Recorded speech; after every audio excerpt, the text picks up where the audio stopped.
Ce pourrait être une sorte de bloc de construction de base qui pourrait être construit un jour sur la Lune. Le professeur Li Fang et le docteur Zhou Ceci ont imprimé en 3D cet échantillon d'une brique fabriquée à partir d'un faux sol lunaire, afin d'expliquer pourquoi ils pensent que, pour que les constructions tiennent sur la Lune, l'impression 3D à partir de ce que la Lune possède déjà pourrait être la solution à adopter.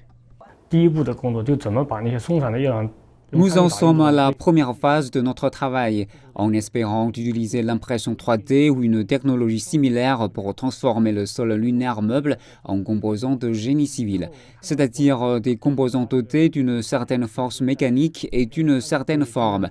Notre objectif, qui est aussi en ligne avec le plan national, est d'avoir la première brique faite en terre lunaire sur la Lune avant 2030. Dans les premières phases de la construction sur la Lune, il n'y aura que peu de personnes qui pourront s'y rendre.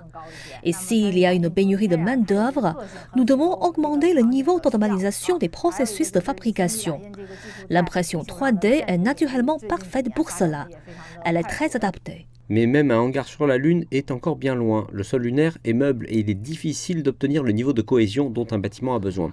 L'environnement sous vide, les températures extrêmes, la gravité bien plus basse, ce sont autant de problèmes nouveaux pour l'humanité qui se tourne vers la Lune.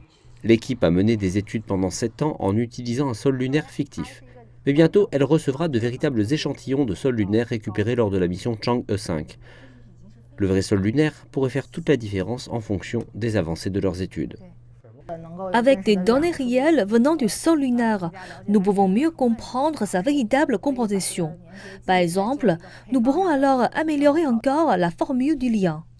Auparavant, qu'il s'agisse des simulations ou des données que nous utilisions, tout provenait de la littérature scientifique.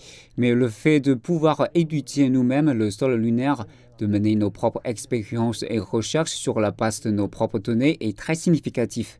En fait, lorsque nous avons commencé à conduire des recherches sur l'impression 3D avec le sol lunaire, beaucoup pensaient que l'idée était un peu tirée par les cheveux. Cependant, depuis que la mission Chang'e 5 est revenue avec des échantillons, nous ressentons que la reconnaissance et la faisabilité de cette recherche ont augmenté, tout comme notre confiance. L'équipe a tellement d'espoir qu'elle a récemment publié un livre pour enfants expliquant les tenants et les aboutissants et peignant un futur avec des bâtiments en impression 3D sur la Lune.